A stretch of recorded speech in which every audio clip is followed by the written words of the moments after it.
absolutely beautiful Sunday evening. It's the second and final meeting of the year between the Elks and the Lions. BC won the first meeting of the year, but coming into this game having lost 2 in a row, and for the first time all season we can say Edmonton's looking to build off a win. Yeah, in the last 30 games for the Elks, only one quarterback has registered a win. That guy's name, University of Waterloo, Trey Ford.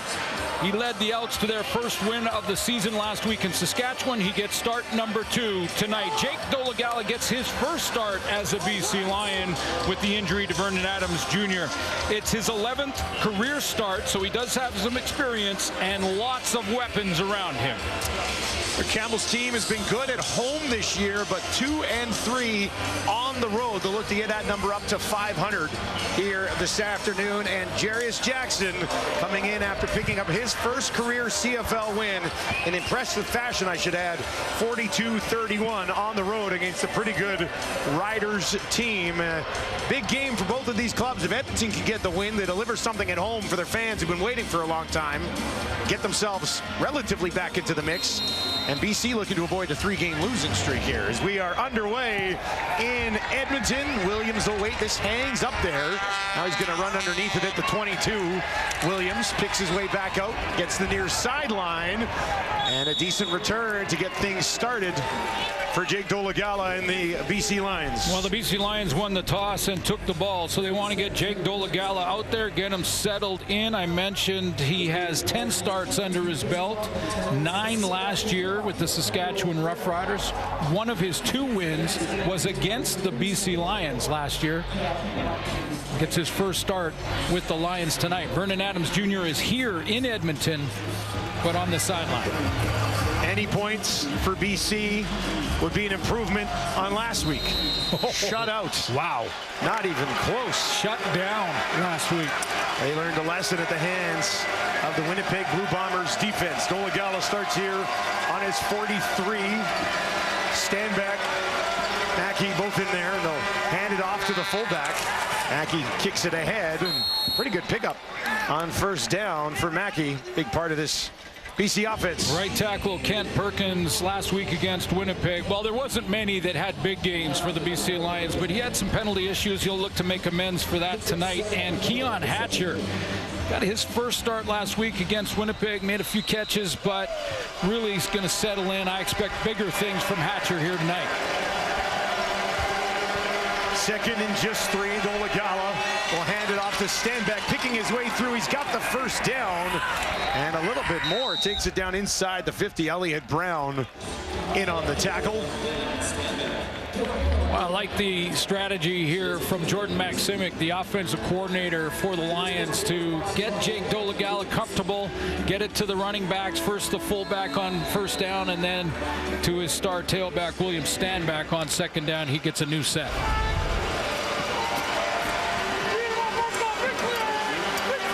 Dolegala this time, stand back over to his left. He'll bring Keon Hatcher behind him in the slot to his left as well.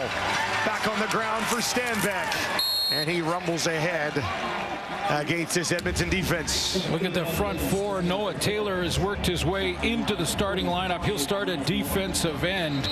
In the linebacking core, Niles Morgan came into this week leading the CFL in tackles, is now sitting at second after the first 3 games. And in the back end, Cordell Jackson's making plays of late. A few knockdowns for him over the last couple of weeks. Yeah, rookie season for Cordell Jackson. He's got 2 interceptions, 5 knockdowns as they try to find some pieces that they can lock in to that secondary moving forward. Kai Gray and Darius Bratton on the other side of the defense. The veteran Purifoy smack dab in the middle of the secondary. Mackey is up and walking off. He was down on a knee momentarily. Second down for Dolegala. Hasn't passed the ball yet. He'll look to here, and that is complete. Tackle broken and a little bit of room to run as he gets it into the hands of McInnes, who did not have a catch last week. Yeah, that was very unusual. Again, it was the Winnipeg Blue Bombers defense that gets credit for that one. The Lions only had 4 first downs all game against the Bombers last week, so not many receivers got many touches. BC offense marching here in the early going. They'll hand it off far side. And the tackle made on the play by Anderson after they handed it off to Terry Williams. Real good play calling here by Jordan Maksimic to, really settle in Jake Dolegala in his first start with the Lions. A lot of different looks, got the running game going, a little balance. That one throw to Justin McInnes.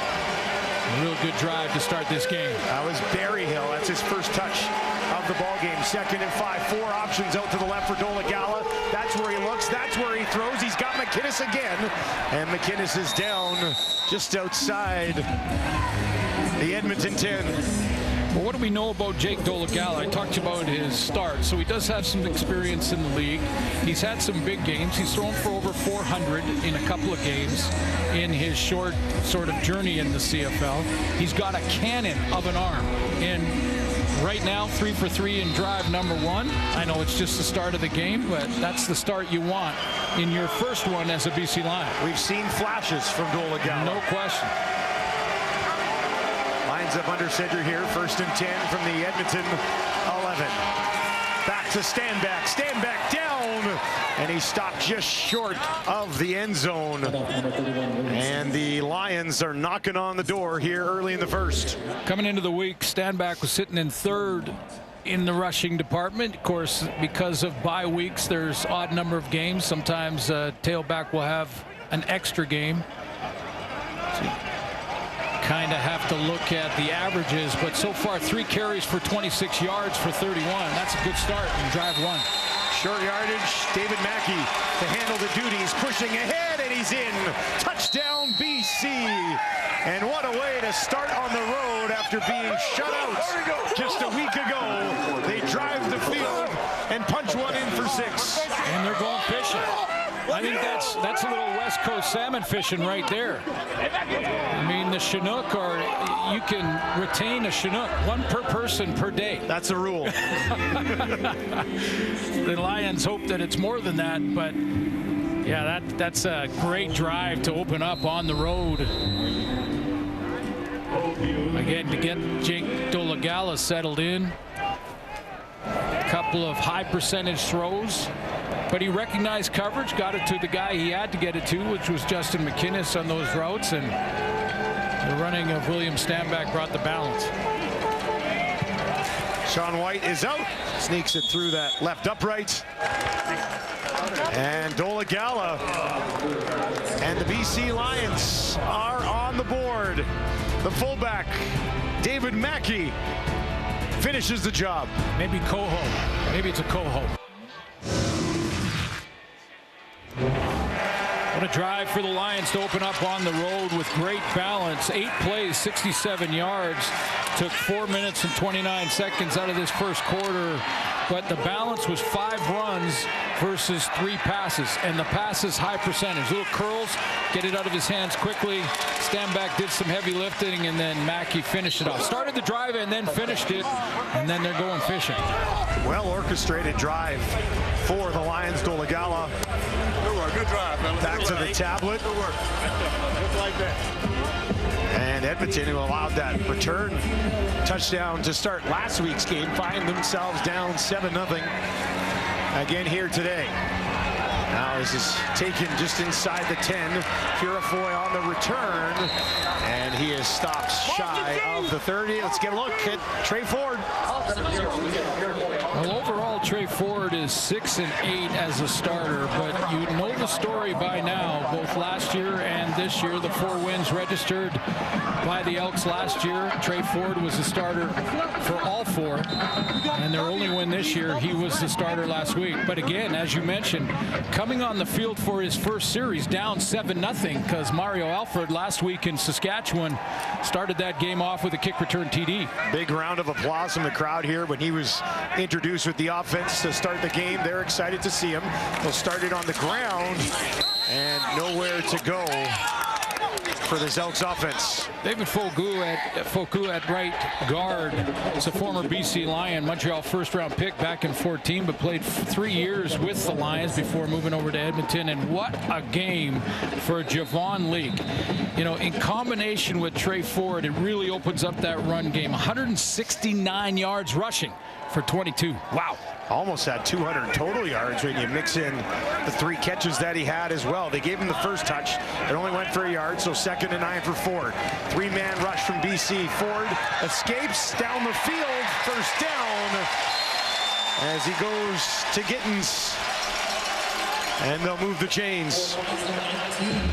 You got to stay active and alive if you're a receiving core with Trey Ford, your quarterback, because he'll get on the move, but he'll keep his eyes downfield now. He's not going to just tuck it when he sees an opening and take off and run. He gets down there, steps up in the pocket, climbs in there, gets away from that outside pressure from Tehema, and there's his target.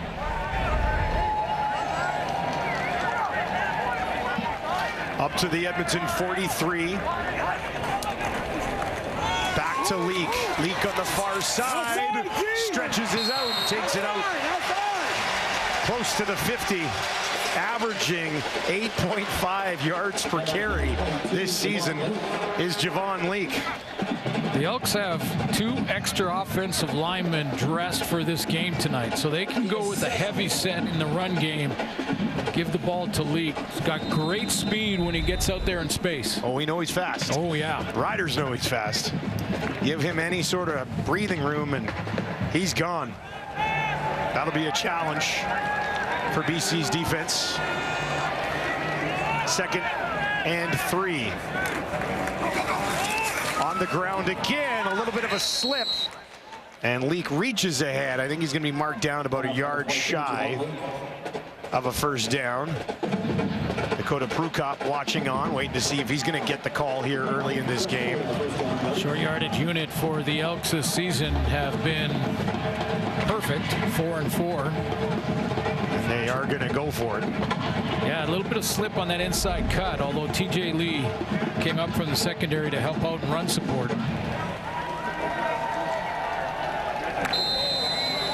Prukop into the game.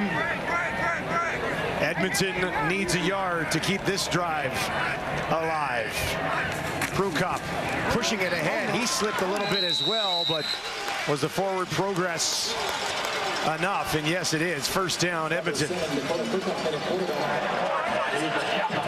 Sione Tehema got a couple sacks a couple of weeks ago. He's got 4 tackles for losses. That leads the BC Lions. They get Manny Ricumba back in the linebacking core. If the Lions are going to spy Trey Ford, it'll probably be with Ricumba, and then Christophe Beaulieu out of Laval gets his 2nd start at free safety.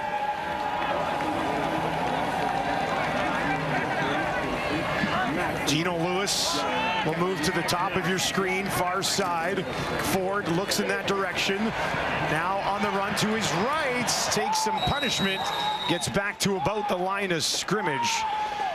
As tackle is made there, Rugamba among others. It'll be interesting to see what they do defensively. I mentioned the spy from Rugamba is possible. This time, watch Tehema here drop out. He's a defensive end, usually in the pass rush, so Trey Ford, without looking at the defensive line, thinks that he's got no end on that side, that he's buried somewhere in the line of scrimmage, so he tried to escape to his right, and then Tehema closed quickly.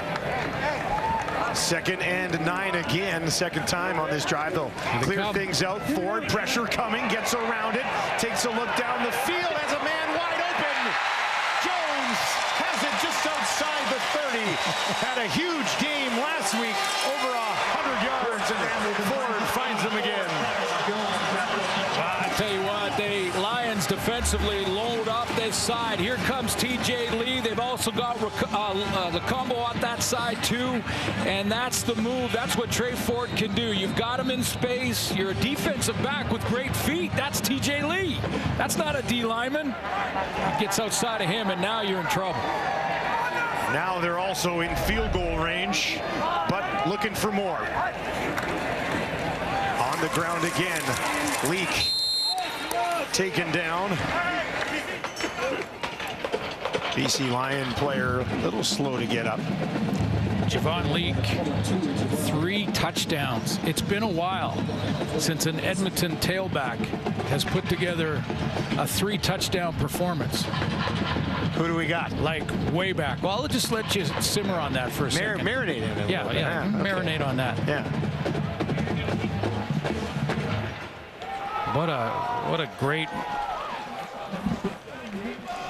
ground game Edmonton put on the field last week.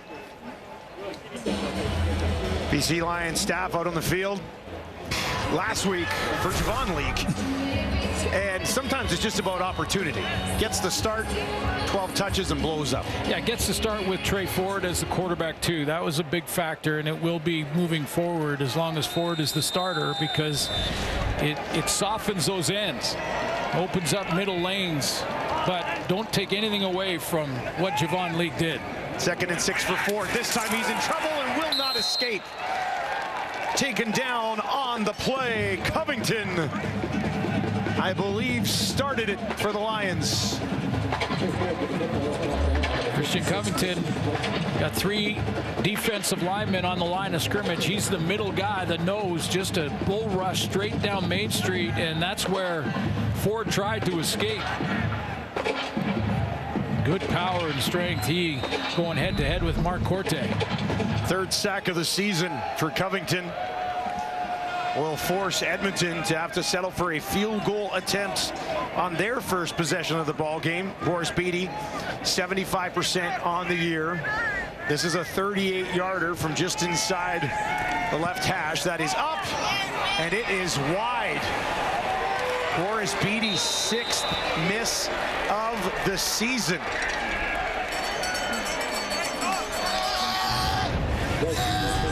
It's been a tough year for Beatty. This one from just 38 rips it wide. Here in this one for Jake Dolegala, and last year with the Riders, he had an opportunity to put some film out there for people to get a look at him. Well, it was about mid-July when the starter, Trevor Harris, went down due to injury. Mason Fine got the next 4 starts. He won one of those games versus Ottawa, but then was injured himself in the Montreal game, a lopsided loss there. And that's when Jake Dolegala came on the scene and won his first start against the BC Lions. Now with the BC Lions, turns and hands it off to Stanback. Stanback braces for contact, lunges ahead, and is awfully close to a BC Lions first down. Well, clearly, I think when the Lions looked at the tape from the Winnipeg game, the 4 first down game. Again, I keep saying that, and I still can't believe 4 first downs was all the Lions produced against that Winnipeg defense. But they clearly saw that 31 was the missing element there. Had to go back to 1954 for the last time the Lions only had 4 first downs. 54. Yeah, it's unheard of. Unheard of. And of course pitching the shutout. So that's the motivation for BC. And there's Vernon Adams, not dressed tonight. Chase Bryce played at both Clemson, Duke, and Appalachian State, is the backup. By all accounts, though, Vernon Adams not near as bad as we thought when we saw it. When we saw it, he's week to week. 1st and 10 for the Lions, leading 7-1. On the ground again, Stanback. You might as well keep going with it if it continues to work. Morgan and Brown in on the tackle that time. Short pickup on first down. The thing you love about William Stanback is he has a little bit of everything in his game. He's got power if he needs it. He's got that speed if he gets out in space, and he'll get those hard yards for you, falling forward.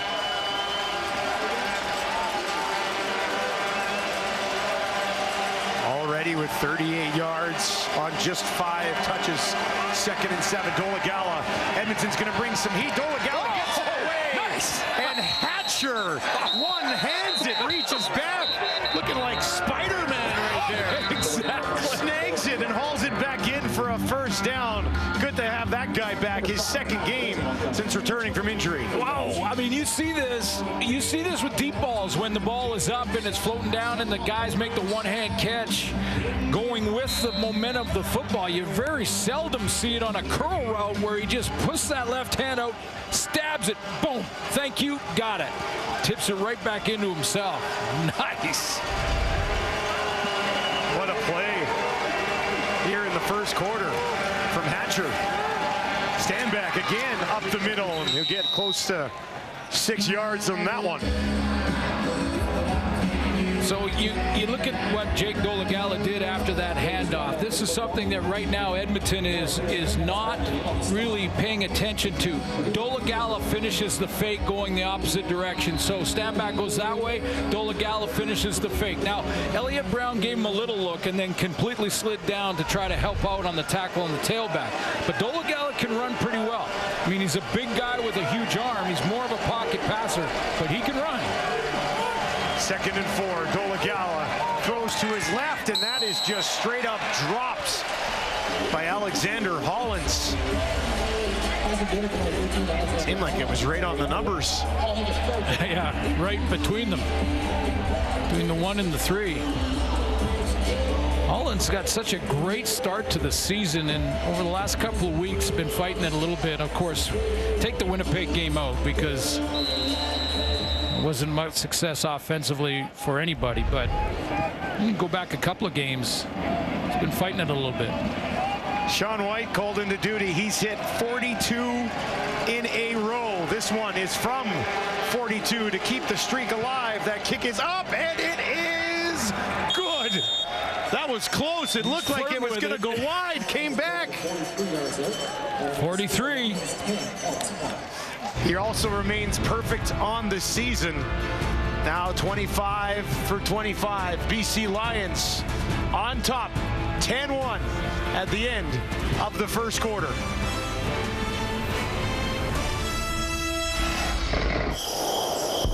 A 2-game losing streak.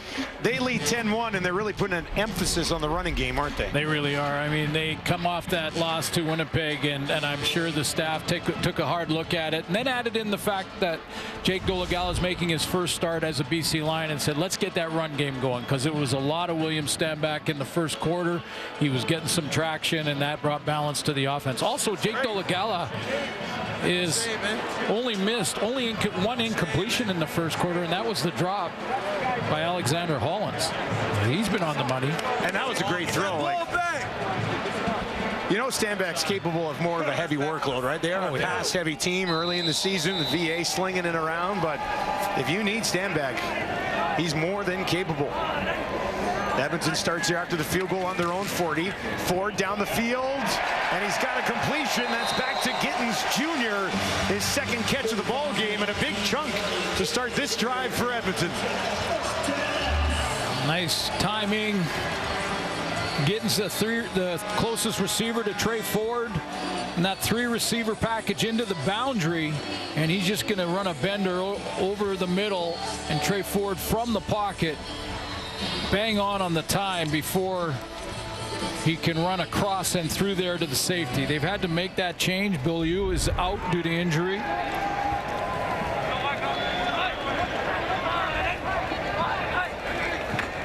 I'll hand it off. Trying to find some space. It's Leak. Spin move and some extra effort will get a round of applause from the crowd and a first down for the Elks. We talked about that speed. With a guy like that and the breakaway speed, you can see that big offensive lineman, the big crew, as we mentioned, providing some blocking. The Elks don't have a fullback dress today. Your other partner, Dwayne Ford, he might be upset with that. Yeah. I had to double check a couple times and say, wait a second. They don't have a fullback, but they have 2 offensive linemen, extra offensive linemen dressed, so they can play the big group with those guys. Ford far side. Jones has it. Flag on the play. Well, interesting adjustment here by Trey Ford. In the series in the first quarter, Edmonton number 11, 5-yard penalty. Repeat, first down. Virgie Mayala with the penalty. Mayala offside, a little bit ahead of the snap. But in the first quarter, Trey Ford got contained a little bit from the defensive line of the Lions. There's Mayala up on the line of scrimmage. He was just across the line in his original alignment by 1.5 yards. But in this drive, he's thrown a couple times now from the pocket. Backed up 5, 1st and 15. 3 options to the right, 2 to the left. Goes right over the middle to Jones. Jones protects the ball, and he's got a first down and more. Breaks a couple of tackles and takes it down inside the 15. Tevin Jones is fitting in very nicely here in Edmonton. How about the big play last week against the Riders? The 93-yarder from Trey Ford to Tevin Jones. The big body here on the crossing route. Takes on the tackle. That was Adrian Green trying to bring him down. Gets that pad level down and takes on this contact. Protecting the football. Switch it to the outside arm. Macumbo tried to play for the strip rather than make the tackle. An extra 7 or 8 yards. From the BC 12. Leak will take it all the way to the end zone. Touchdown, Edmonton. Give him another. And a response from the home side.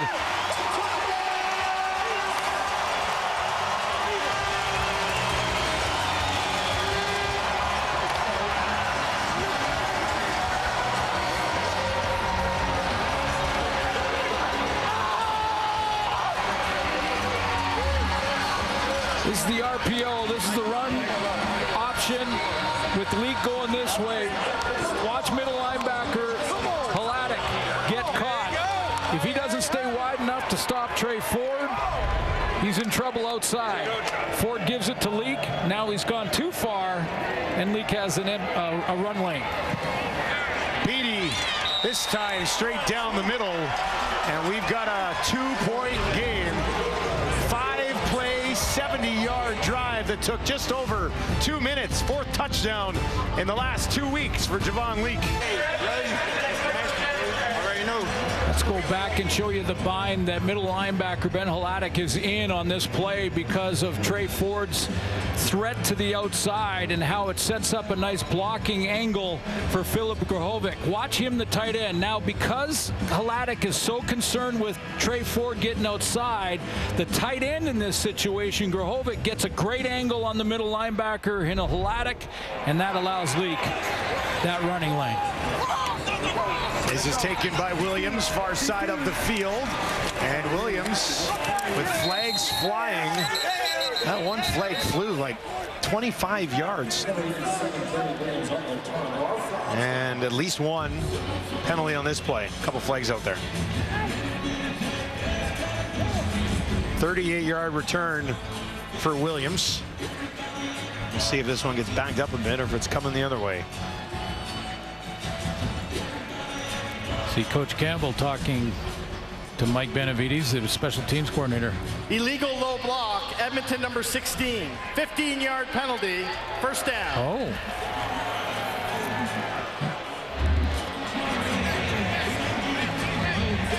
Take a look at this return. Terry Williams has been kind of chipping away, and there's the low block. You can't block. That was from Bynum. You can't block below the waist in the special teams or on an interception defensively. Instant field position after a 38-yard return, then the penalty. Yeah. This drive starts on the 45. Great opportunity for Dolegala, who leads 10-8 here. Dolegala with a fake. Now he's in trouble, and he's taken down. Barreling through is Noah Curtis, his 5th sack of the season.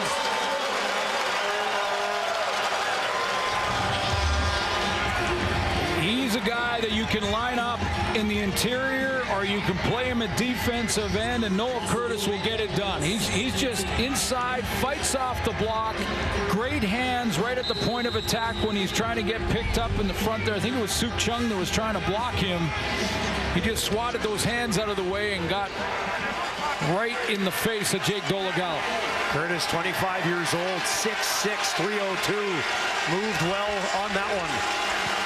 A loss of 8. Dolegala near side. Hatcher has it, turns it upfield, lunges back to the 40. Be about 5 or 6 yards shy of a first down. But field goal range. Definitely. So it's salvaged field goal position because. But they're not bringing out the field goal unit here. Leaving Dolegala out there. Wow. Surprised by that. Is there some wind down there that we're not? Saw that Beatty miss and the flags aren't moving. Little bit of a breeze, but nothing that would stop you from setting up a 47-yarder for a guy who's hit 43 in a row. So they're just going to go for it. 3rd and 5 here. Dolegala over the middle, down the field for Hatcher. Missed him by a mile. And a turnover on downs. I'll tell you what. Interesting decision. Yeah. And I just want to be on the record questioning the decision before it happened. Well, not a bad idea to throw it in the direction of Keon Hatcher, but he was not able to get to this one. Turnover. Well, how about this for Edmonton? It had been a long time since they scored 42 or more, over 2,100 days. It led to the first win for Jarius Jackson. More on that. Let's send it down to Tom Gazzola. Yeah, Dusty, Jarius Jackson obviously super happy about his first CFL win as a head coach. He said it was awesome. He said he was really happy for his players and the coaching staff being rewarded for the win and all the hard work that they put in. Now, Jackson, too, said he got a little bit emotional, which is a bit odd considering how stoic he can be and how rawless he could be. And then Jackson said after the game that he wasn't mad about the Gatorade shower. What he was upset was the fact that Boris Beatty tricked him. He said the kicker came up to him and said, "Hey, coach, you want ice with that?"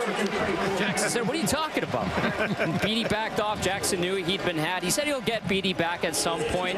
But more importantly, guys, after the ceremonial hugs and high fives and everything, he said he was really happy and proud of his team for stepping up its physical play and intensity because he said in game 1 against Saskatchewan was the more physical and intense team. His team answered the call. Found a path to victory. Now they're trying to build on it. First down on the ground with Ford. Now Ford in the pocket, far side, drops one out there.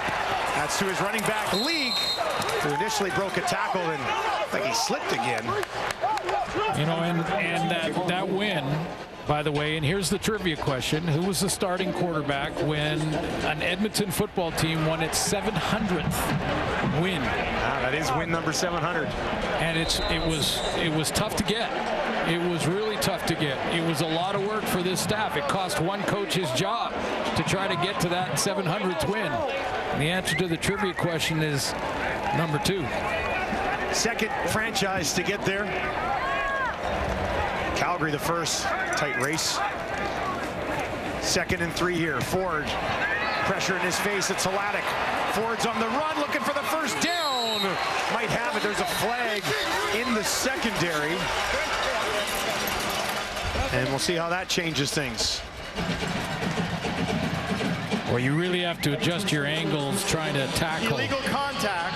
BC number 23. 10-yard penalty. The result will be a first down. 10-yard penalty, first down. Adrian Green gets the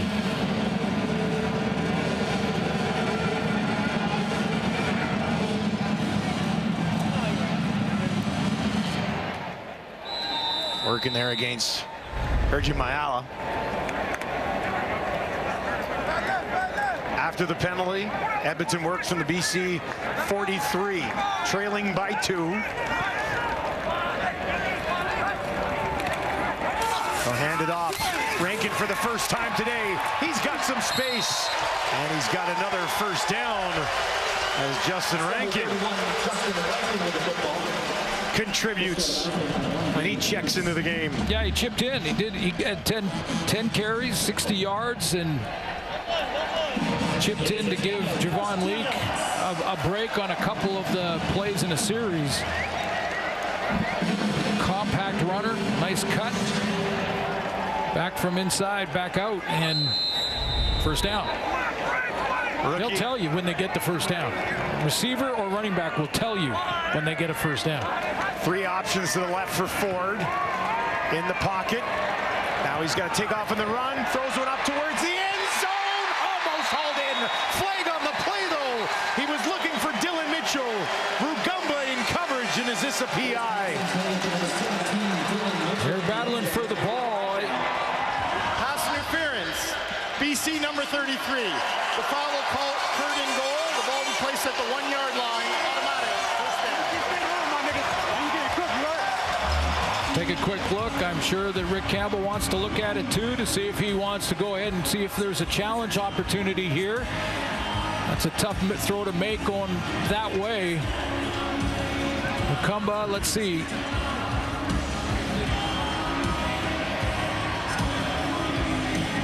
He's grabbing the jersey and not allowing Dylan Mitchell to elevate to that football. As the jersey tug on the back, that would draw that. And one on the front, yep. Time for Prukop into the game, looking to give them the lead, pushing it ahead.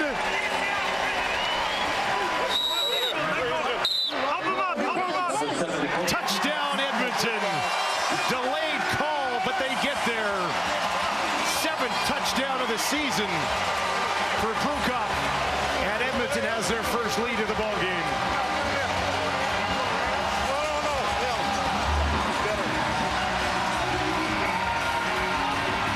Manny Rugamba on the PI call was probably talking to himself over there on the BC sideline. He was in great position with Dylan Mitchell and really didn't have to grab him. He felt like he went up for the knockdown, and that was clean. However, he didn't allow Mitchell to jump. I don't have a problem with the call because you could see Rugamba had grabbed the jersey. No challenge, by the way, from Rick Campbell. Yeah, he was looking at it.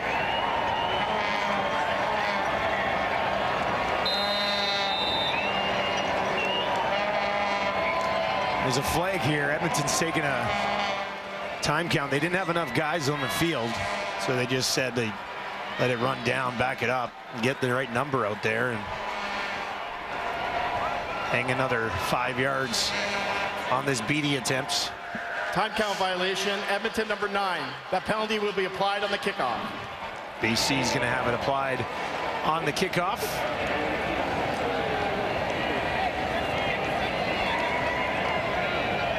So it will just be the 32 straight down the middle here for Beatty. He's missed 6 field goals, but he's not missed any of these so far this season. And that one straight through as well.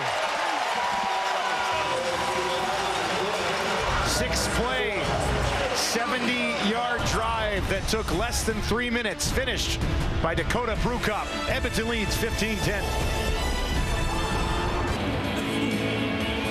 Well, Trey Ford, 5 of 5 to start the game, 98 yards, had that shot to the end zone that drew the PI that set up the touchdown. Williams takes this right in his end zone. And will take the knee.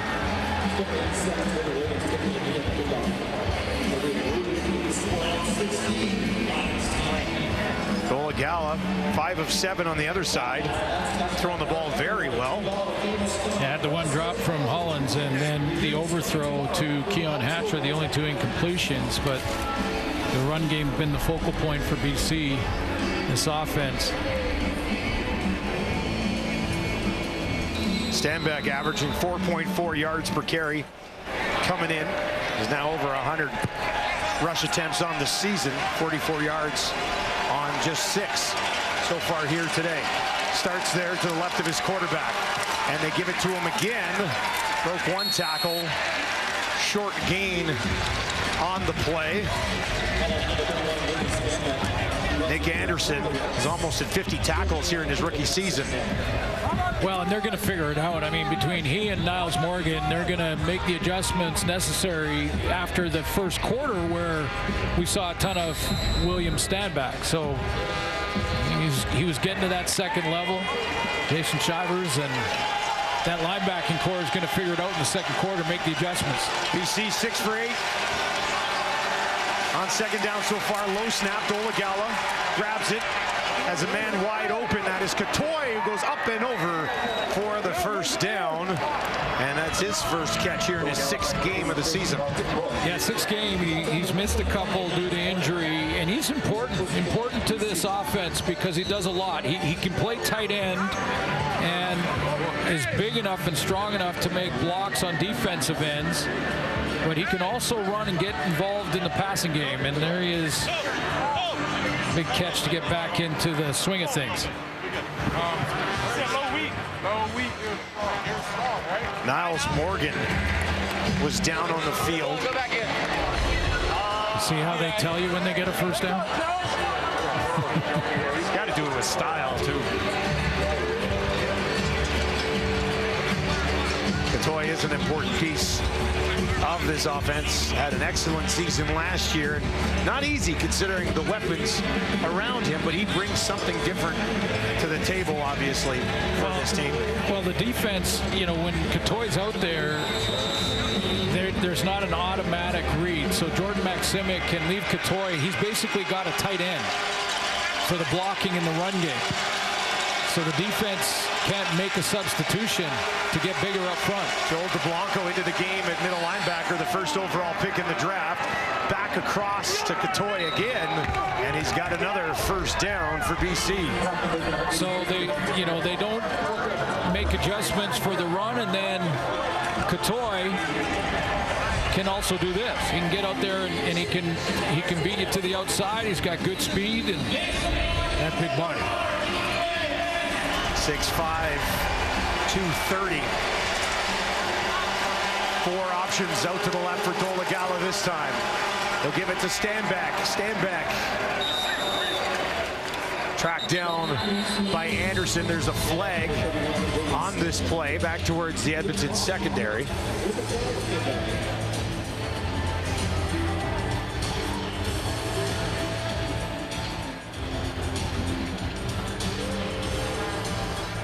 They're discussing a possible horse collar tackle here. There's no flag on the play. And after the discussion, they'll pick that flag up.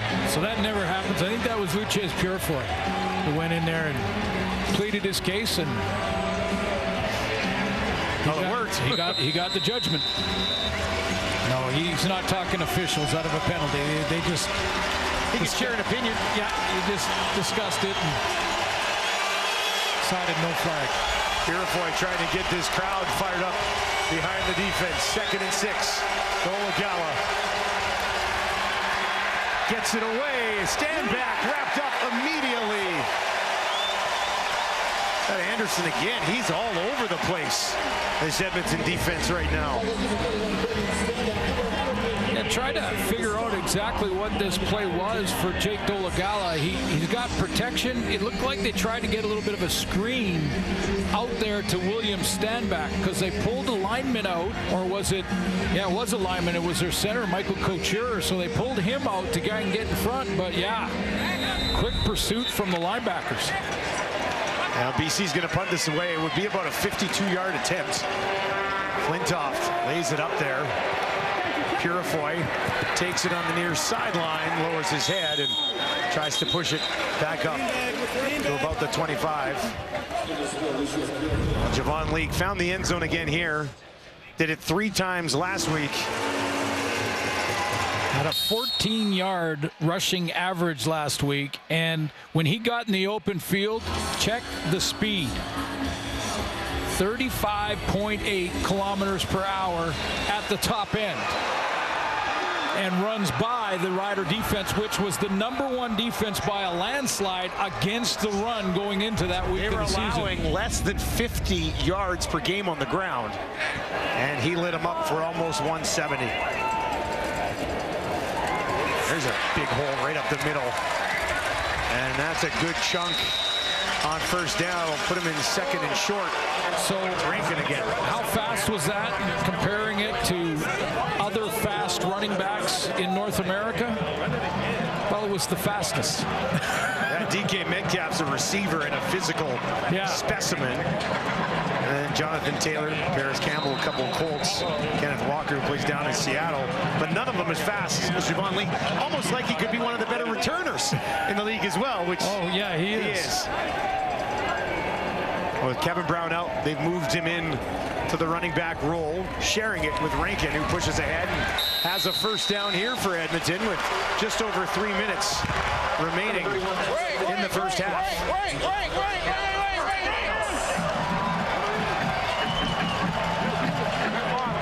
Leak will check back into the game. And we have hit 3 minutes here in the first half. Edmonton is on top. Highlights from week number 10, and Jim Barker has promised to do a stunt 10 times grander than Tom Cruise did at the closing ceremony today. Right, JB? Yeah. Dr. Dre, little Snoop. That's right. Yeah, we'll rap too. There we go. There we go. I don't believe it. Halftime coming up. Lots to discuss from this one. We got a good game brewing here. This is Gittens. Turned into some trouble and is wrapped up immediately. Boy, Gittens was not happy. I'm not sure if he was upset with the officials or upset with his teammates or just flat out upset. That was great gang tackling, but look at the reaction after this play. I don't know if he looked at Mayala or who it was he was angry with, but wanted a bit more out of that one. Lost 2. 2nd and 12.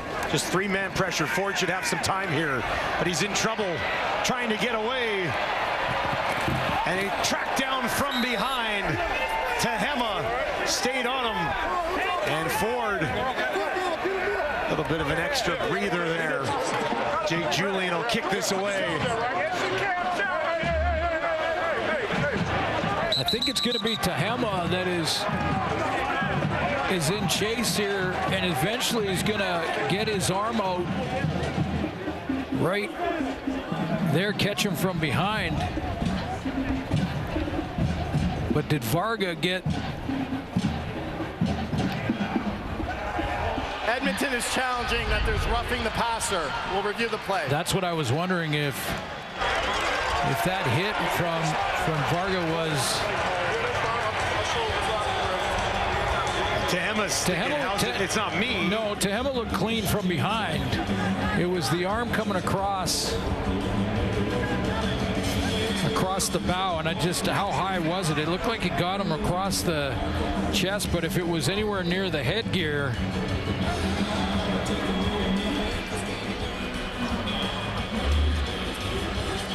Let's get a look. Some sort of contact with the head. I can't tell if it was a shoulder or an arm or.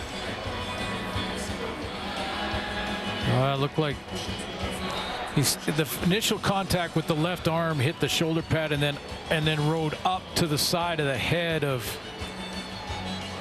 Ford. I think the top left of his shoulder pad actually hit the cage on the helmet. Now he's a runner now out there. It's a different rule than the protection of the pocket, but and taken Ford into the tent. He was on the sideline throwing the ball for a little bit. Now they've taken him into the tent.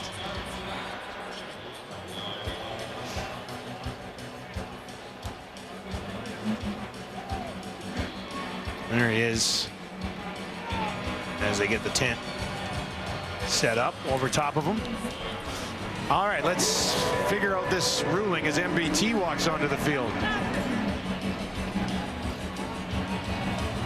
After review by the command center, the ruling on the field stands. Edmonton will be charged a timeout. If that's in the pocket, it's probably a different story, right? Exactly. When he's out on the run. Exactly. I think when he gets out there, he's on the run. He's basically a runner, like a tailback or a receiver with the ball in his hands. And the initial contact was to the shoulder pad. Fast-moving play. 3rd and 18. Julian was set to kick it away. Williams waits. Back just inside his 30. BC's going to get the ball with about 2 minutes to go here. Good kick. Williams takes it at the 21. Williams broke one tackle, finally tripped up. He was thinking about a big one. Niles Morgan stopped him after just a 19-yard return. And if he doesn't, there's no one else. That's the last wave. You go down in waves on the punt team.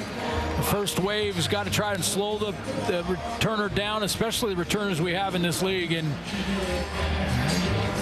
watch this tackle, because if he misses that, there is nobody left for Edmonton. A bump there, and look at that open field in front of him. 2 minutes to work for Dolagala. That one, Berryhill, far side, pushed out of bounds. Did about 5 yards on that first down completion. Now in this scenario, we may see Jake Dolagala push the ball a little bit. The only deep throw really that I can remember in this game so far is that one to Keon Hatcher where he overthrew that corner route. But I mean, the one, you know, there's one of his great strengths for Jake Dolagala is his arm strength. I mean, he can make every throw. I think there's a deep shot to Hollins coming at some point here. Well, their longest so far is 14 yards. 2nd and 6, flags here.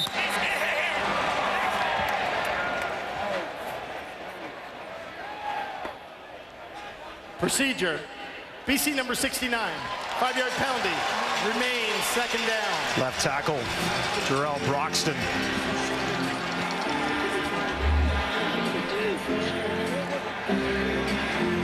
Left tackle out there at the top here. Just rock back in his pass pro a little bit early.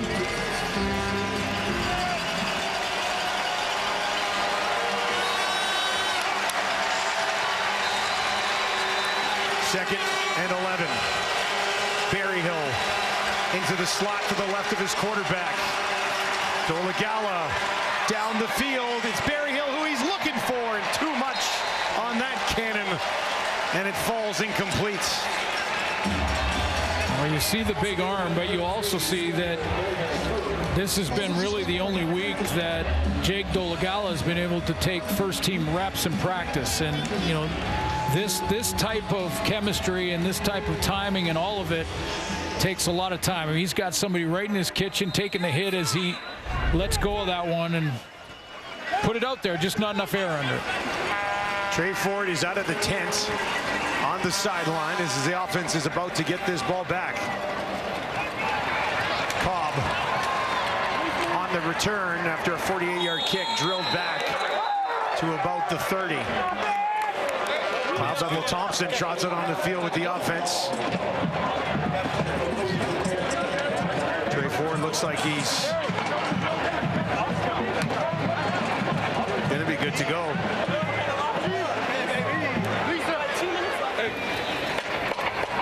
There's MBT's numbers. 0-7, the reason that he's not starting anymore. Thrown for almost 1,800 yards so far this year. Ford still does not have his helmet on. Maybe they'll leave him out for the rest of the half. Handoff here. And a nice pickup again by Javon Leak.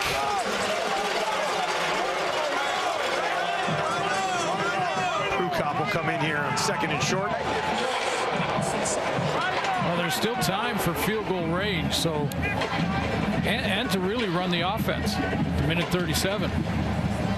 In other words, you don't have to just drop back and sling it. Yeah,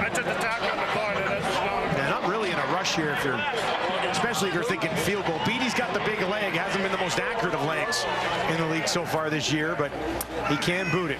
Prukop, 2nd and short, pushing it ahead, and that'll be enough for the Edmonton first down with 1:18 on the clock. Now the big question will be in the second half. Will Trey Ford be able to continue? It looked like he was looking for his helmet there on the sideline, but he was also kind of favoring, looked like his ribs at times.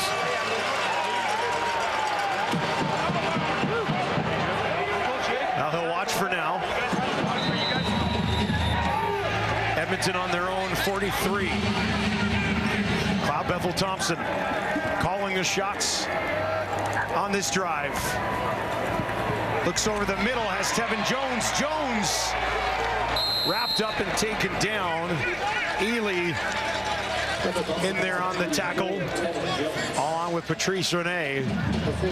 That'll be another second and short situation.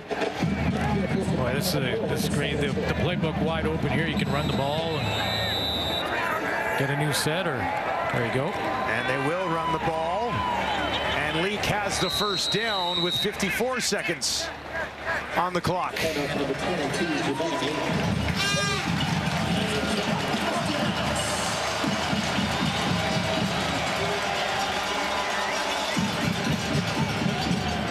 Beatty's long on the year is 52.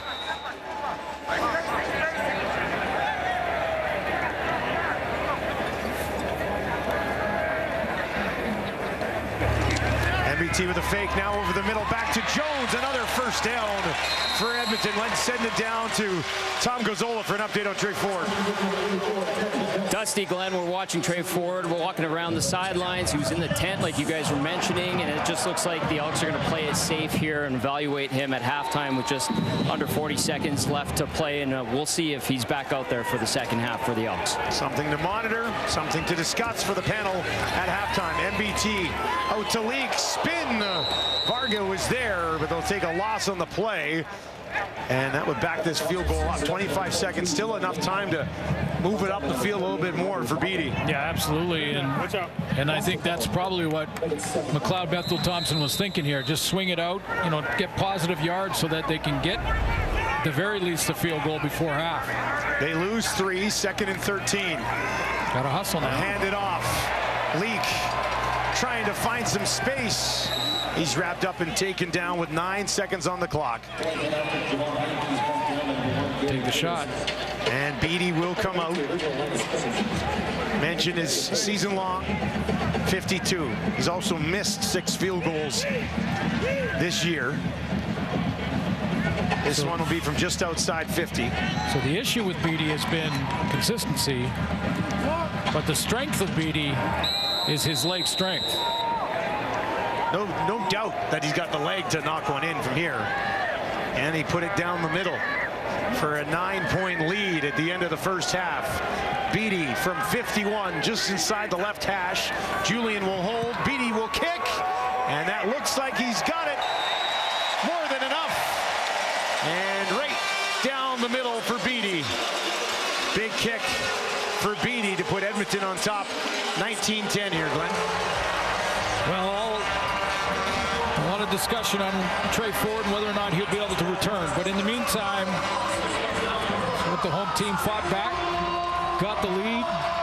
Interesting decision by Rick Campbell early in to not get the first, or to not kick a field goal in the first half, but when he was in position. But how about the start for Leak coming off that big game where he had almost 170 yards, picking up where he left off. 9 for 50 yards rushing. 50 yards and a touchdown for Javon Leak. Edmonton scores 18 points after being down 10-1. They've hung 18. And for Leak, on the Lions here. That's touchdown number 4 in a game and a half. He's really taking advantage of this opportunity here right now with Kevin Brown. For Edmonton as we get set to kick off the third quarter, developing Trey Ford's story. We'll have more on that here momentarily as Beatty is about to hammer it away in the BC Lions. We'll have first crack at it here in the second half. Williams at the 15. Finds some space, spins, stays on its feet, and eventually taken down. Here's the latest on Trey Ford. Does not look like he's good to go. And it's nothing to do with the head. It's something to do with the core or the shoulder here, Suits. He's wincing as he throws. Yeah, it was the shoulder and the rib cage, and you know, very emotional Trey Ford. By all of that reaction and just his reaction to trying to warm up, it doesn't look like he's going back in. Now, Lions start with the ball here. He went back again after the emotions on the bench and threw a little bit more, but it looks like it's MBT's game now. Dolegala down the field, finds McInnes, who takes it inside the 40. And a big strike to start for Dolegala. That should put him over 100 yards in the ball game. When Keon Hatcher came back to the Lions lineup, he went back to his position, which is where Justin McInnes was playing when he was leading the league, still leading the league coming in, to close the gap when he didn't have a catch last week, because they moved him to the other side of the field. Now the handoff. Stanback trying to stretch it out, but Morgan and Anderson will not allow it. Now, it wasn't the reason for him not getting a catch last week. That wasn't the issue, but it's just getting used to, again, a different spot in the lineup. He's on the trip side primarily now, but that last catch over the middle, he went back to that Keon Hatcher side, the short side of the field, where he works with Alexander Hollins. 2nd and 9 on the Elks 36 for Dolegala. Edmonton will bring 4. Dolegala gets it away, and that falls incomplete over the head of Hollins. Had Eberhardt down the sideline as well. Not sure who that one was going to. Dolegala pointed to himself, so clearly the routes were correct. This was the play. The time was there for him to throw, and he kind of threw it in between, didn't he? It went over Holland's head and in front of the go row. Sean White has hit 43 in a row. This to make it a 6-point game. High snap. White puts it up as smooth as ever and knocks it through. Give him 44 in a row and 26 for 26 on the season. The streak continues for Sean White, most accurate kicker in league history.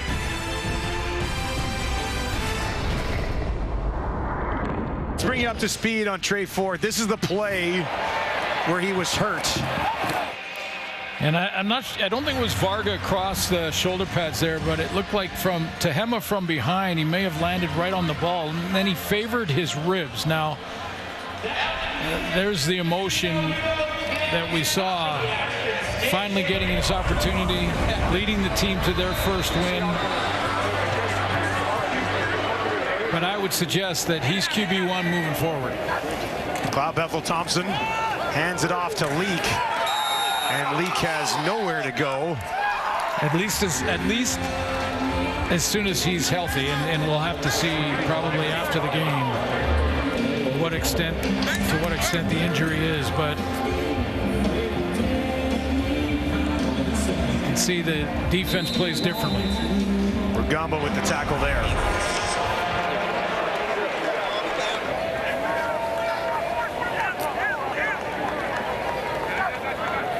Second and 11 after a loss of 1 for McLeod Bethel-Thompson. MBT far side, and that's a first down as he finds Javon Leak. And Edmonton quarterbacks have not thrown an incomplete pass yet in this game. Both of them perfect.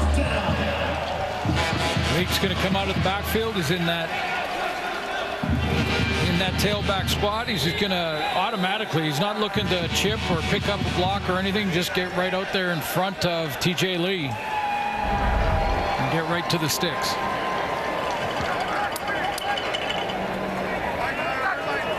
Edmonton will work from their own 52. They'll move MBT out to his right, looking down the field. Dylan Mitchell has it, and he is close to another Edmonton first down. So now the receiving core kind of changes their mindset just a little bit. The plays are the same, you know, and the playbook looks the same. They're going to call it probably very similar, but the receivers now have to think about precision and timing and being right where they need to be, because that's what McLeod Bethel-Thompson is, a timing quarterback. That's how he operates. Yeah, with Tre Ford, you're always alive, keep moving, because he'll scramble, and you just got to find a spot. A little bit of a different mindset. Second and just mere inches here. Prukop into the game on the second and short, and that'll be enough as he barrels through down towards the BC 45.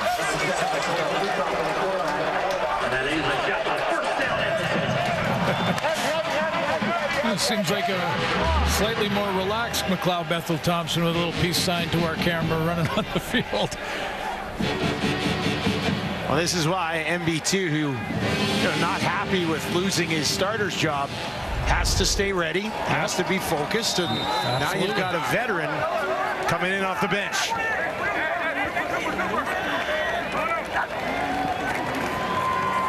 They'll give it to Leak again, and Leak just gets gobbled up immediately. About half a yard on the play. Yeah, I couldn't agree more with that. That you got to stay ready, and it's disappointing. I mean, this is a veteran quarterback. He's been on a lot of teams in 5 different leagues and has a Grey Cup ring, and led the Argos to the East Final in that big win in the Grey Cup. And Chad Kelly helped in that game, but he's got a lot of pride, and he's got to be ready. And it looks like he has been preparing and ready to go, and hasn't missed one yet. 2nd and 9 here, empty backfield. MBT from the pocket, down the field, hauled in by Jones. He bobbles it, but then he gobbles it up. And Jones has fit in very well for the last 2 games here at Edmonton.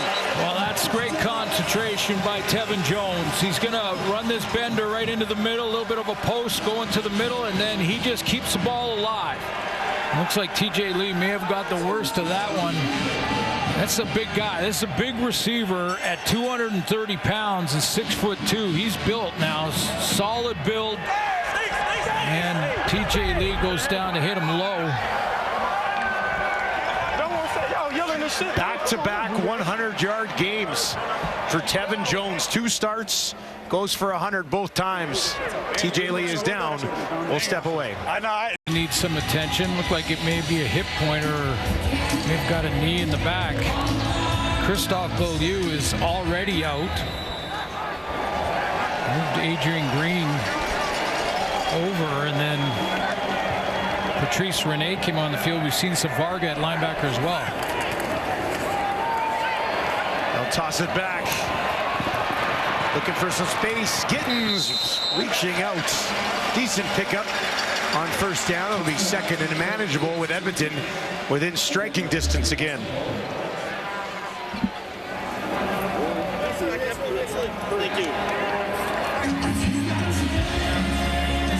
I'm sure Gittins had a conversation with whomever he was upset with in that first half after a bubble screen didn't go very well. Got some blocks there.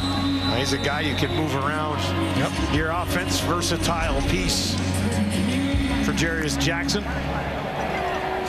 Got 8 yards on that play. 2nd and 2.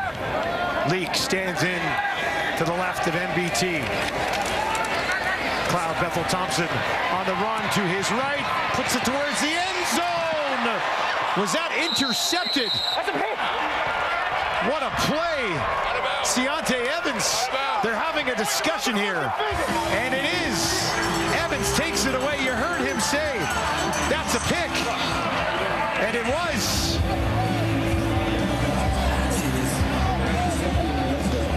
McLeod Bethel Thompson on the run to his right, sends one towards the end zone. Mayala and Gino Lewis both there.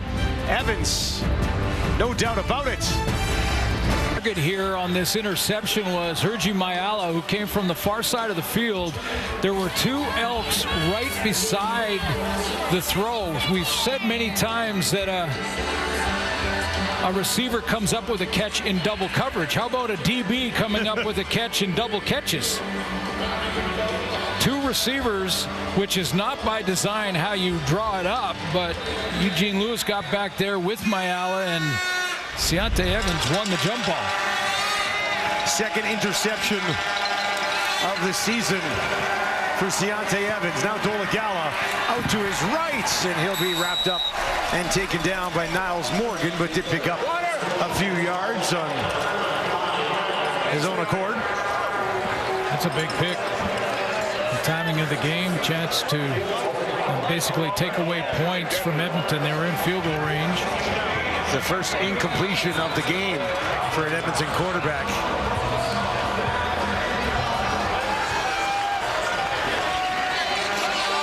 Gala got 5. Fairness to McLeod Bethel-Thompson, he had 2 guys there thought they could win the jump ball. One was Gino Lewis. Yola Gala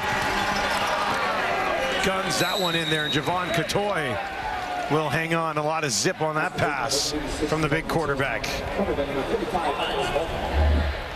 Catoy is going to slide in from outside and run a quick out here. I'll tell you what, though, these Edmonton linebackers, Nick Anderson and Niles Morgan, are around the ball every play. Fresh set of downs from the BC 40. Gala again. And this time Hollins has it, hangs on, and he's got a first down. That's his first catch of the ball game. Yeah, and this is the strength of Dolagala's arm. I know it's not a long throw, but in this slant, it's got to be on him immediately, because the downhill break coming could take it the other way on those quick slants, and that's Kai Gray's got a couple this year. 1st and 10. That one complete as well, and it's Hatcher who stays on his feet for an extra 6 or 7 yards, and Dolagala has this BC offense moving. Yeah, quick passing game for Dolagala, putting 3 into the boundary a bunch, and the second one is Keon Hatcher. He's just going to sit down. Now the progression in this play is the double moves, curl and go, out and up. Back on the ground, stand back, pushes ahead. You're right about Anderson or Morgan. One of them is involved in every single play for this Edmonton defense.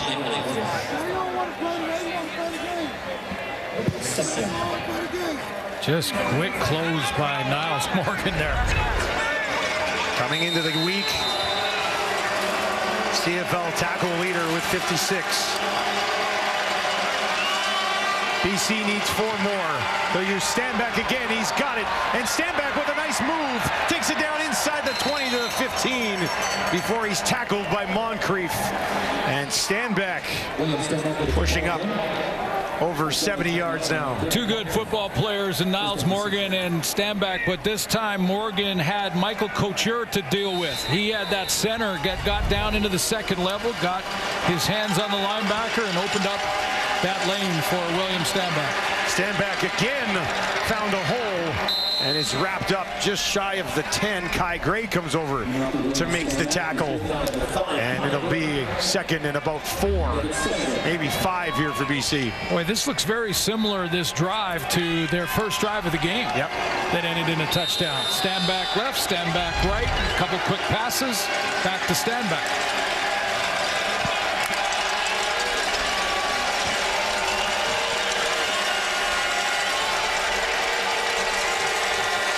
Catoy, Berryhill, empty backfield. Dolagala looks to his left, throws that way, but it's low at the feet of Stanback. Stanback has caught a couple, and this was a throw that was probably, Jake Dolagala deciding that they're in field goal range because the coverage was tight. That was Nick Anderson. We just mentioned Niles Morgan, Nick Anderson being around the ball, and Nick Anderson was right there, almost trailing William Stanback. If he throws that just a tad behind Stanback, I think Anderson takes it the other way. That looked like Dolagala decided, hey, we got a field goal here. Let's chip away at the lead. Chip shot for Sean White from 18 yards. And that one is up and through. 45 in a row for Sean White.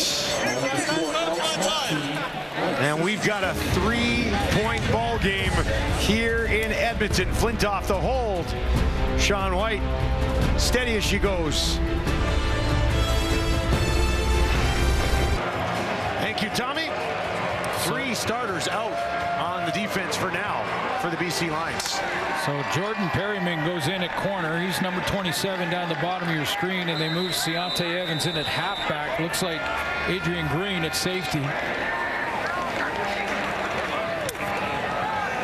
I'll hand it off. Leak spinning, staying on his feet. He's got a first down Again, that's his best run of the second half. And no Ben Haladik at middle linebacker, so that's big Ryder Varga in there. Now Varga can play. I mean, he's very good linebacker to the University of Regina, but he's not Ben Haladik. And no surprise that the Elks try and run the ball right at that makeshift linebacking core.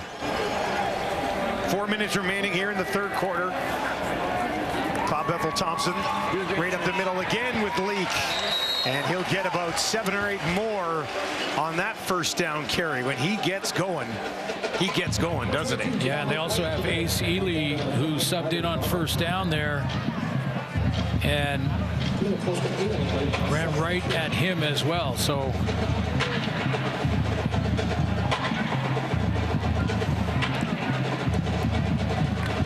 eight yards for Leak. 2nd and 2. Not seeing Bolacumbo out there at all either, so it's a bunch of them. MBT back to Leak. Tackle made for a loss. Busting right through the middle of the defense to Hema. And he's been trouble today for the Elks. Well, you want a veteran to step up, a long-time starter, 3rd year for Tehema, and you need these guys, if you're the BC Lions, to step up with a bunch of youngsters now playing in the secondary and making changes and trying to figure out, like, before every snap of the football for Edmonton there, I watched the secondary just talking and trying to get lined up right and getting organized. Ryan Phillips can earn his paycheck tonight. Tehema has his 2nd sack of the season. Led the team in tackles for a loss. Coming in with 4. He can tack on another one there. 3rd and 5. Julian will let it go just outside his own 45. Hangs it up there. Williams takes it just inside the 10. Williams this time nowhere to go. Short return just outside that BC 15. This is pretty cool moment. I think you were doing something this way. You had a few games. Did you do a few games? I'm familiar. 14. I'm familiar with these kids. They are the gold medal champions. Canada from the Holinka Gretzky here on a day off, having some fun down on the field, and then a little visit from Trey Ford as he headed over to Rogers Place. Great event. And congratulations, nice. 3 years in a row for that team. Nice job, partner. What was it? What was the total? 14 in 11 days? 17 if you include football games. Okay. Here's Stanback. Just the 17 games calling in 11 days. I'm glad you got gas in the tank, because it looks like we're going to have a finish here. It should be a good one, I think. Going into the 4th quarter in a 3-point game with lots of changes. Linebackers flying around for Edmonton. Dalagala scratching away, grinding. Dalagala takes this one down the field, over the middle. Tight window for Hatcher, but defended well. Darius Bratton among others there for the Elks. Yeah, Dalagala just relied on the strength of his arm on this throw. He's got the strength to fit it into a tight window, that's for sure, but there was some coverage. I mean, there were 3 guys around that throw, and Hatcher had a crack at it. He knows it. Yeah, I'd like the courage to give it a shot. Hatcher had a chance. End over end. Taken by Cobb. Near sideline after a 48-yard kick. He takes it back over midfield. Decent field position for Edmonton.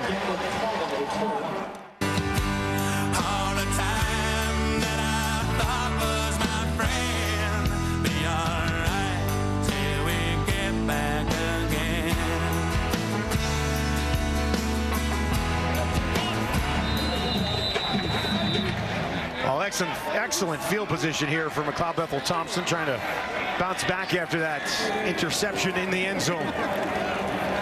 Rankin up the middle. And Varga was there to wrap him up after a pickup of about 3 yards. Club Ethel Thompson has an opportunity here to earn the trust of his teammates again. And it's, you know, it's probably even bigger than this game. It's sort of the season for him. You got to earn the trust back, coaching staff for sure, but I think they've always believed in him. Which is why it went to 7 games before the change was made. 2nd and 7 here. MBT down the field, drops it in there, and it's held on to Kevin Jones again. Jones has been thrown 9 passes this season. He's caught them all. Yeah, sometimes you've got to win a jump ball as receiver, and sometimes you just got to block out the DB that's coming after you. You know there's one coming.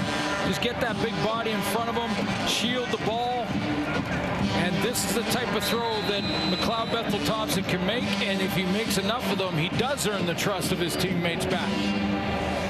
Tough to find a spot in this receiving group when you've got the talent that they already have, but an injury to Arkell Smith has opened up a chance for Jones, and he's made the most of it. MBT will be throwing again. He's in trouble, gets it away as he's hit and taken down, and that falls just short of Rankin. And we've got a good one here on a Sunday evening in Edmonton. The home side down their starting quarterback, but they lead by 3 with the 4th quarter coming up. 3 points separated these teams earlier in the year. 3 points separates them right now after 3 quarters. Edmonton on top 19-16 with the quarterback trying to hang on to a lead here. Well, trying to hang on to a lead, trying to earn back the confidence of his team around him, the offense around him. They're still going to Javon Leake, which is a good thing. McLeod Bethel Thompson has the 1 interception in plus territory.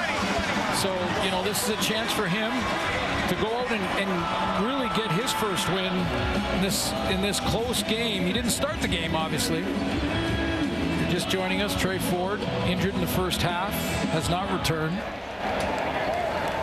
They had a 16-10 lead when Ford left, 19-10 at the half, and lead 19-16 right now. Looking to put some points on the board is MBT. Pressure right in his face, got it away again. Ely was coming in hot right down the middle.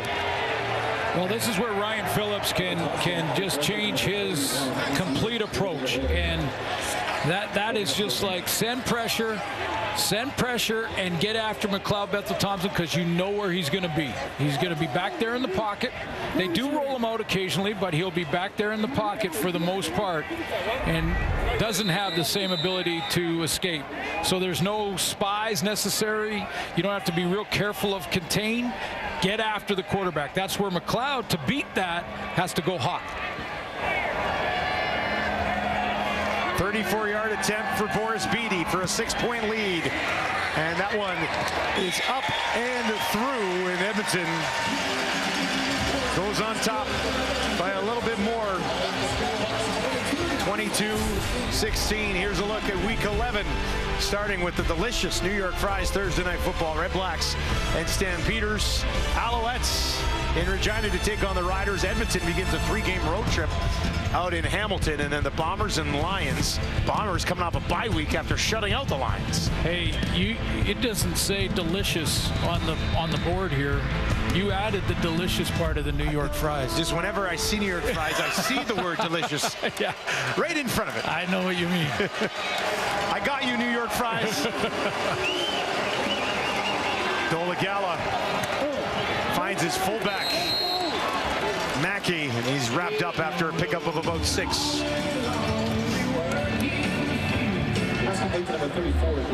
Well, the success for the Lions tonight has really been centered around getting the ball to William Stanback. That was a play-action fake to him, and then a little throw to Mackey. But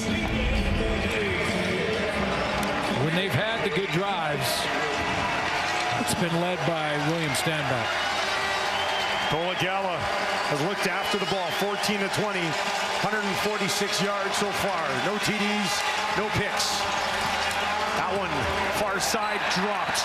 Berryhill was thinking about turning it up the far side of the field, but he didn't hang on. Yeah, he was. And, you know, that's two plays that I remember. One from Alexander Hollins and now one from Berryhill that, you know, are ideal throws. That's exactly where you want the ball. You can protect yourself from a hit from behind, get that ball, and then turn around, maybe get a yard or two after the catch. And Berryhill just forgot about one thing. He forgot to bring the mail with him. Flintoff will let it fly. This is a big kick. Purifoy takes it just inside the 10. A 54-yard kick from Flintoff, who's averaging about 48.8 on the season. Now some stat news. A couple of weeks ago, Waddell Smith passing away, 5-time Grey Cup champion, huge part of the dynasty.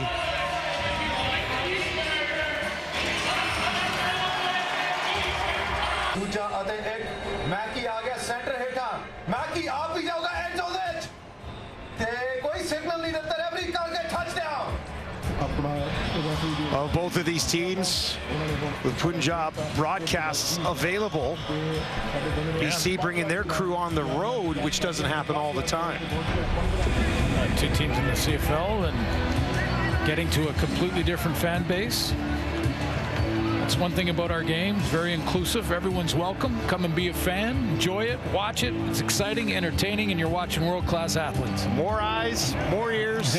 Never going to hurt. Best crowd of the year here in Edmonton. There he goes. Finds a hole near side out to the 25. A big burst. See how dangerous he is when there's any sort of space out there. Well, you have to be gap responsible against this guy. What that means up front is that you got to take those gaps. A gap, B gap, C gap. A gap between center guard, B gap between guard and tackle, and C gap outside. And good blocking opened up that B gap. And look at Leak. You give him that kind of space, and he's allowed to get to top end speed, and he's going to outrun a bunch of angles. Took it up to the Edmonton 28. That one quickly over the middle, and it's hauled in by Gittins Jr. First down for the home side. This is how McLeod Bethel-Thompson beats the blitz. Trey Ford beats it by escaping. There's the blitz coming. McLeod Bethel-Thompson beats it by taking the hot route. Now, Javon Leak made a block there on the blitz, but that's the hot route to get it out of the hands of a drop back quarterback. So a few different guys doing their job on that play. Exactly.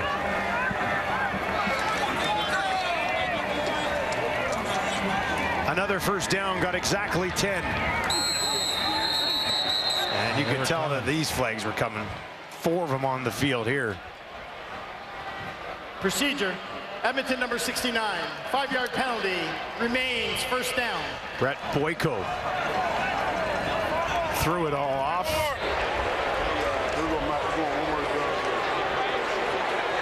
And it'll be a 1st and 15.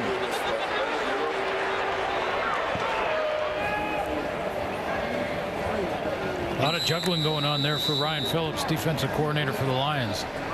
It can't be easy when you lose a few bodies. 2 or 3 starters out here for BC. I do see TJ Lee back. Wide open, Gittins turns it upfield, knows what he needed, and what he got was a first down up to the 50. So that short side of the secondary for the Lions, TJ Lee and Gary Peters is back together, and that's where they throw the ball.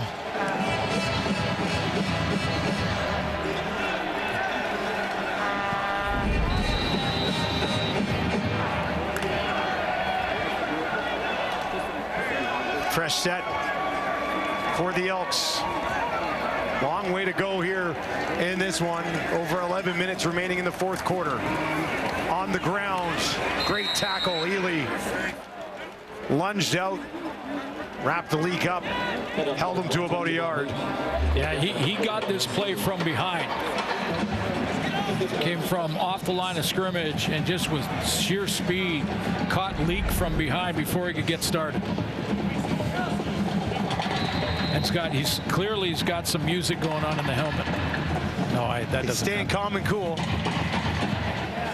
Rookie out of Georgia Tech. Rankin, the rookie out of Kent State, back in at running back is Javon Leak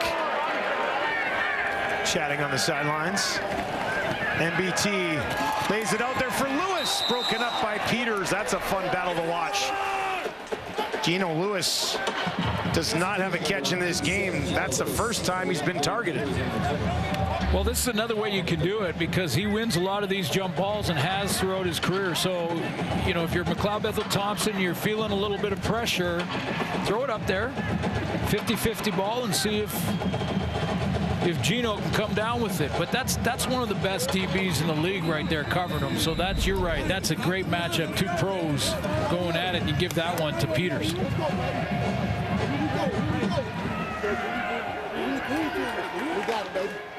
3rd and 9. Punting situation for Edmonton. Julian gets it away. He's hit, and there's a flag on the play. That's a new set of downs. And this one is a no doubter. Giuliano Felanico. Getting in the lineup, Giuliano getting in the lineup too. Contacting the kicker, BC number 79. 10-yard penalty. The result will be a first down. Getting a chance to be in a bit of a rotation, and there's no question here. Hunter, kind of like the quarterback, is protected in a big way through the rules, and he knows it. Edmonton leads 22-16. And the offense will stay on the field after this. Felanico, and this is not how you want to make your debut. A penalty that keeps the Elks offense on the field, and he knew it immediately. The kickers are protected, especially with the leg in the air.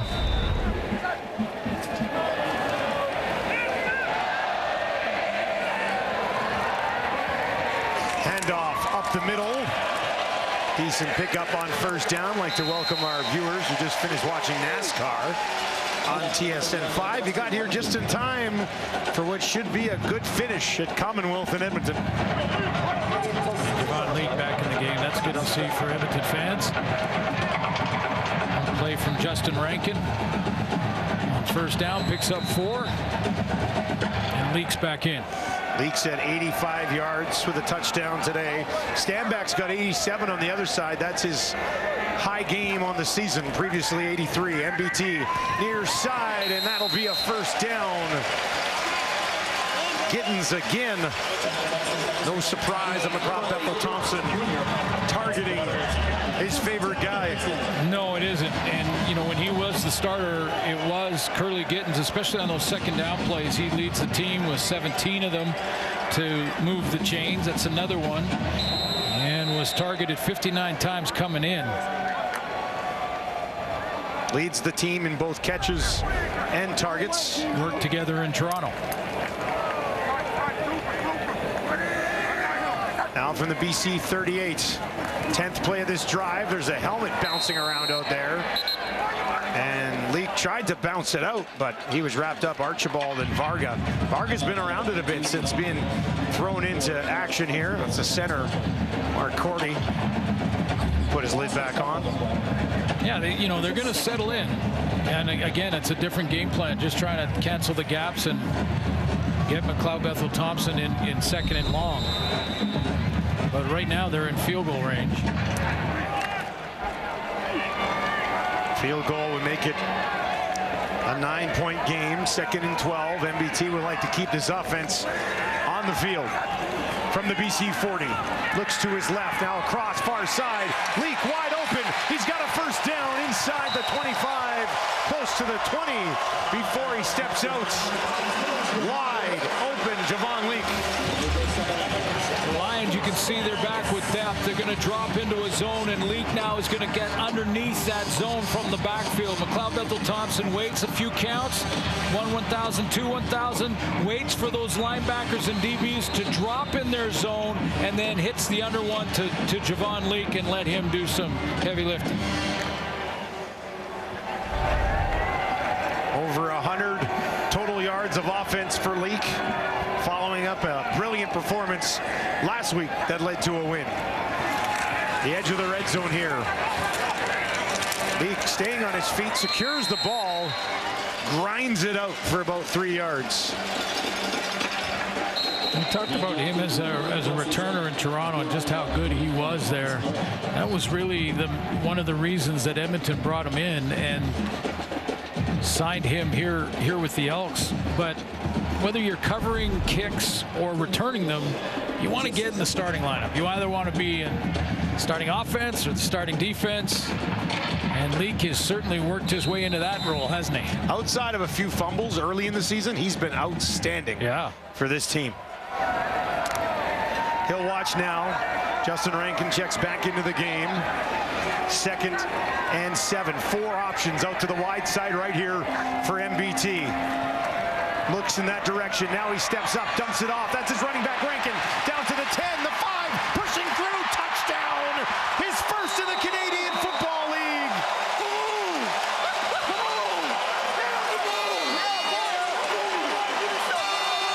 Edmonton on top by a dozen. Some real good decisions by McLeod-Bethel-Thompson in this drive as well to, step up the field but keep his eyes up and find his tailback, who is going to make a couple of guys miss in the open field and maybe turn that little swing and little check down into a touchdown, which is exactly what happened. Just the throw to Javon Leak underneath. Some really good decisions by a veteran quarterback. And a penalty at midfield that kept this drive alive. Absolutely. Ends up in the end zone. 13 plays, 97 yards, 6 minutes and 43 seconds. Rankin in just his 2nd game with Edmonton, 60 yards last week. He's got a touchdown here tonight. Now they'll go for 2. Flags. Nice one-handed catch by Gino Lewis, but won't count. Well, I think McLeod-Bethel-Thompson's asking why they blew it dead if it was against BC. But it's against Edmonton. Yeah, I was going to say if it's against Edmonton. Procedure. Edmonton number 68. 5-yard penalty will repeat the 2-point convert. Yeah, so that's why they blew it down and stopped the play.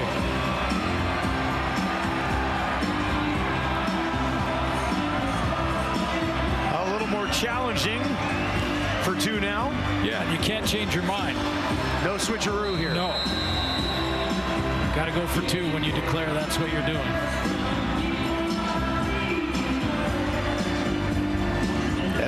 That hurts even more, that penalty.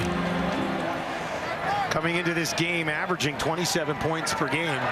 It's the 3rd highest scoring team in the league. Looking for 2 more. MBT hit as he throws. There's a flag in the end zone here. So this is not over just yet. And it's against the BC Lions. Illegal contact. BC number 24. Half the distance to the goal. We'll retry the convert again. 2-point convert. So they moved it back.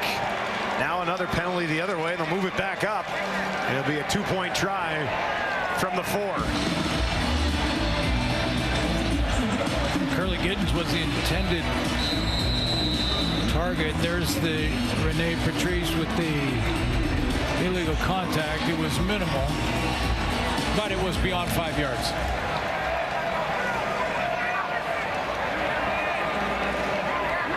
They'll go again here.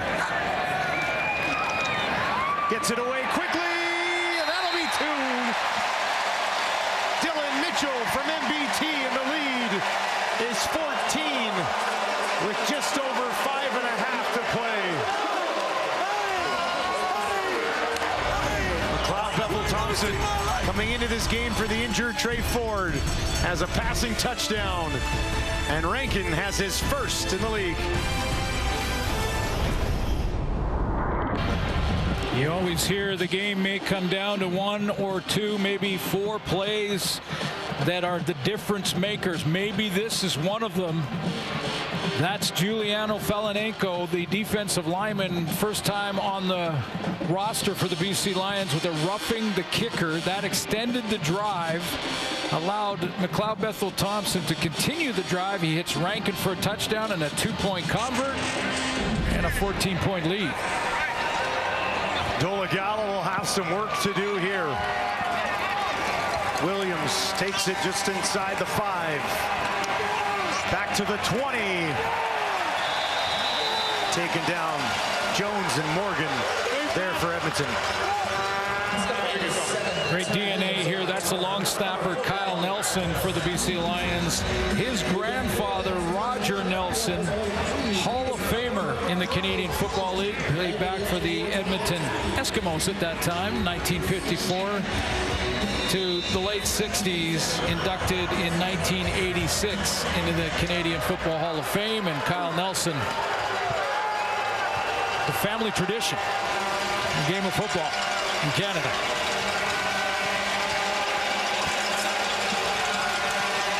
Dolegala, pocket collapses. He spins out of it and misses Katoy. I thought they were going to get to him. Still got the pass off. Well, the time on the clock and the now the difference in the score means that Dolegala's got a. It doesn't take William Stanback completely out of the equation yet, but definitely is going to have to make some big plays down the field to come back in this one. And Edmonton knows that.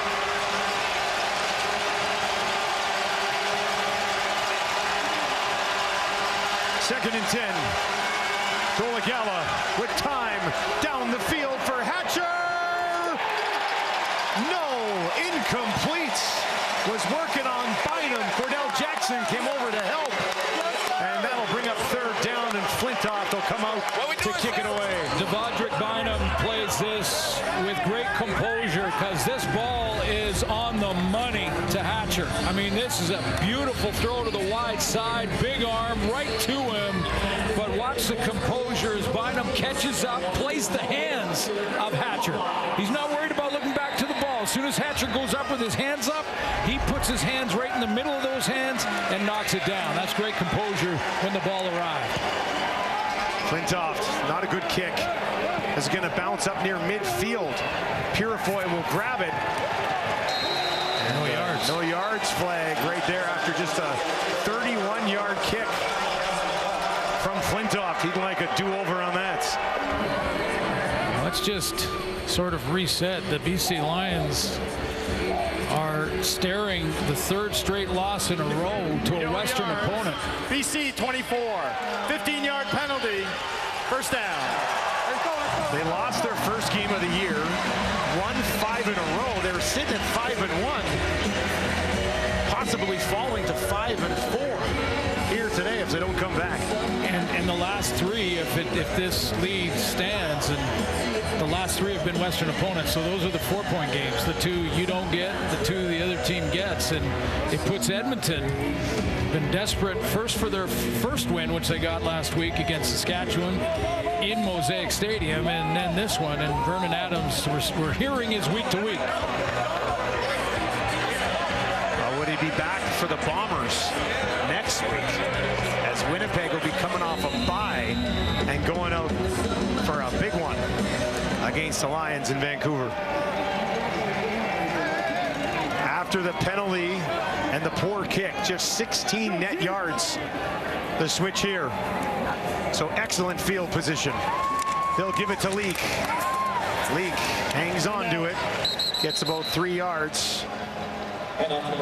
Timeout, BC. Timeout, BC. Use it before the 3-minute warning.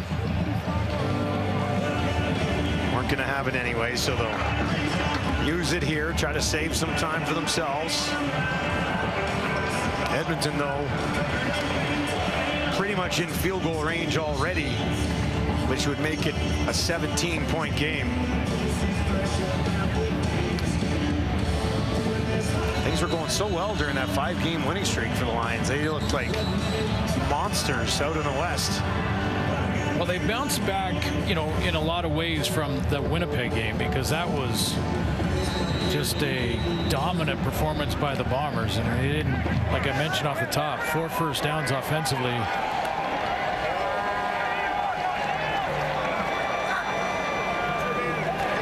Cloud Bevel Thompson will want to take care of the football here. Gets that away, and that's going to be a first down. Dylan Mitchell hauls that one in, his 3rd catch of the game. Yeah, that's exactly the, you know, the game plan now for McLeod Bethel Thompson. Just grind the clock down, get to the 3-minute warning. They're in field goal range again, so they can make it a 3-possession game. How about Tevin Jones here? 123 yards last week. His first start. He's got 123 yards again tonight. That's a nice ad. 3 catches on 3 targets last week, 6 catches on 6 targets this week. And he's become a good part of their special teams. And he can block. That's what he's in there to do now as they hand it off. And Leak. Excellent yardage on first down. We'll give him about 7.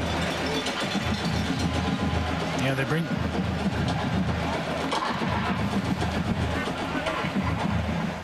Three minutes remaining here at Commonwealth. Edmonton on top by 14, looking for the rare win at home. Edmonton, last time they won at home was the Labor Day rematch, September 9th of last year. So it's been a while for the home fans. I'd like to see them hang on here.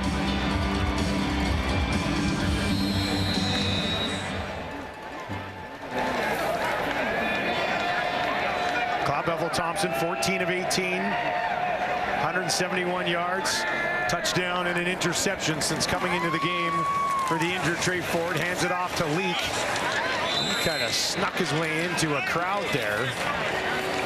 See where they marked this, but I think it should be close enough to go short yardage. Even inside a yard. Cloud Bethel Thompson talking to Jarius Jackson right on the sideline. I'm going field goal here, man. Field goal. They're less than a yard short.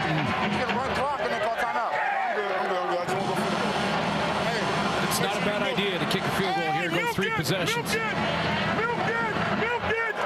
You go up 17. It's pretty much game over. And I think McLeod Bethel Thompson was just adding the thought to his head coach. Just, you know, if we get the first, we can grind some more clock down, and then, you know, see where we go from there. But take a 3-possession game.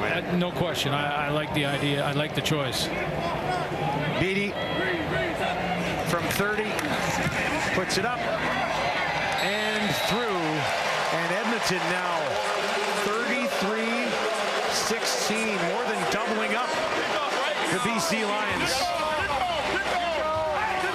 Now, you know, this one looks like Edmonton's going to get win number 2. Trey Ford left in the first half after this hit, and, you know, I would suggest that moving forward that Trey Ford is going to be treated as the starter depending on his health moving forward in the next couple of weeks, and McLeod Bethel Thompson will be the quarterback off the bench as long as he's healthy to go. Trey Ford very emotional on the sideline. His injury is going to derail for now his opportunity, but, you know, I think it's just a different mindset. I think you have to kind of consider number 2 as your starter.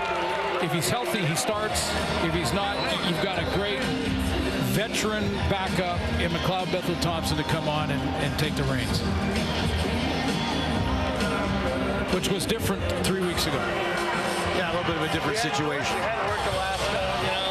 Well, now they've put together back-to-back victories against standings, the top two teams in the West. Williams. And he takes it on the far side. Ford. Disappointed, but you can see right off the top, we talked about the only quarterback to register a win as a starter in the last 30 games for Edmonton is Trey Ford. To me, that earns you QB1 status as long as you're healthy. So we'll see. And that's not a slight on McLeod Bethel-Thompson. Great respect for what he brings to the table. Well, he did his job coming in today. Yeah, absolutely. Especially in this fourth quarter. Stanback out of the backfield, makes a move, picks up the first down before Anderson, make sure he drives him out of bounds. Now for BC, the urgency maybe, and you know, this is a chance to see Chase Bryson get a few snaps in, finish this one off, and what does that mean about the next game for the Lions? Well, Dolegala, 14 of 23, 146. Bryce down the field for Hatcher. That's a well-thrown ball, and Hatcher hauls it in. Chase Bryce from Clemson to Duke to Appalachian State. Now here to the Lions. Yeah, and it always needs to be said that defensively you play differently when you have a 3-possession lead and you're inside of 3 minutes. But yeah, these are really good reps for Bryce and a chance to get his feet wet, get a feel for game action. Back out to Stanback. And he's held on to by Moncrief, who's been pretty good since joining this defense midway through the season. Here's a little bit more on Chase Bryce. Those are his Appalachian State numbers. As I mentioned, a couple of stops at Clemson and Duke along the way. Right behind Trevor Lawrence at Clemson. 2nd and 10. And it'll be taken down. Ball pops out. Lions can't hop on it. Still bouncing around. Hollins will come over, and he'll battle with Moncrief. And BC has it. It'll be 3rd and long. We got BC ball. BC ball, 3rd down. So Chung eventually having it come back to him. How about Sean Oakman? That's a big load coming at you if you're Bryce. He just decided there wasn't a wall in front of him. He was going to eliminate the wall and catch Chase Bryce from behind. But this is the game action experience that young guy needs. How quickly does it come apart? Get back there, take your drop and your read, and let it rip. Hatcher and Hollins over the middle. There he is. Hollins has it. Morgan wraps him up, and Edmonton will take the ball back with 65 seconds remaining. Oh, so, love you, boy. It's Cowboy night, isn't it? It is. It's they call Country night. Sorry, Country night. Country night. Cowboy night. Country night. That's a different style of cowboy hat, but okay. I hear you. I know what they're trying to do, though, yeah? He came once up. It's a good look, especially when your team's up by 17. McLeod Bethel-Thompson will be on the field for a victory for the first time in his Elks career.